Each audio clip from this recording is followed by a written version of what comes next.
Here we are back on the west side of the garage, and we notice that our meter and our main disconnect box have been sealed, but that sealant doesn't look real good right there, does it? Okay, so we got a little gap in our sealant. L1 and L2 should have had non-conductive protective covers on them. If you don't know that's hot, you don't belong in this box. I get it. They should have. Not required down here, ironically, and not required inside. One day it will be. They're kind of phasing it in, but these should have been. A lot of times there's like little cardboard or rubber, neoprene rubber covers on top of them. So, okay, so what do we learn? We learned that our sealant, we got a little gap in our sealant over there, and we do not have the non-conductive connectors on L1 and L2. Moving inside, the west side of the garage, we revisit our electric load centers, and some things have changed. So we're just going to, on both ends, some things have changed, and paint inside of the cabinet, and for both them and me, I think I called out that these cabinets were fastened with screws like this in the last inspection, when in fact that's okay. Something's a little different. We got an open knockout. At one time we had a wire going through this, I believe. Hello. And that goes through the stud, so I don't think you're ever going to have a problem with that. But technically you should have a knockout, a cover plate over that. Shouldn't have paint inside of the cabinet. So what else have we got? Well, this is hand printed. Okay, hand labeled. It should have been printed.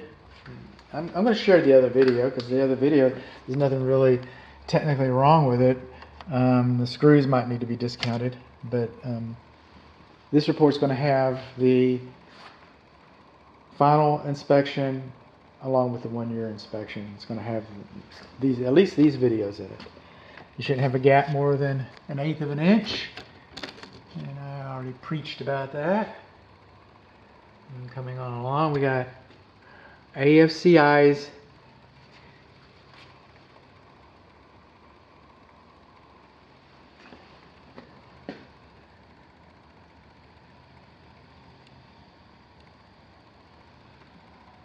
okay, got it for the microwave, and then these three, and down here. Okay, we got AFCI's just about where we're supposed to have them, but we do not have GFCI. We don't have GFCI for our clothes dryer. If I could tell which one that is. Right there. That should be GFCI. Kitchen range should have a lockout for it. This water heater over here should have a lockout for it. The tankless water heater should have lockouts, since we do not have electric disconnects near any of that equipment. Our bonding location is not labeled. We got paint in the cabinet. I think I said 3 times. Hand labeled. Our bonding location is not labeled inside of here. So what did we learn? We learned that we've got a gap on our meter, on the sealant on the meter. We learned that we do not have protective covers on L1 and L2 at the meter. We learned that we've got gaps in our cabinet larger than 1/8 of an inch between our cabinet and the drywall. We learned that we're missing a knockout. Bonding location, already got that. Wires touching cabinet cover.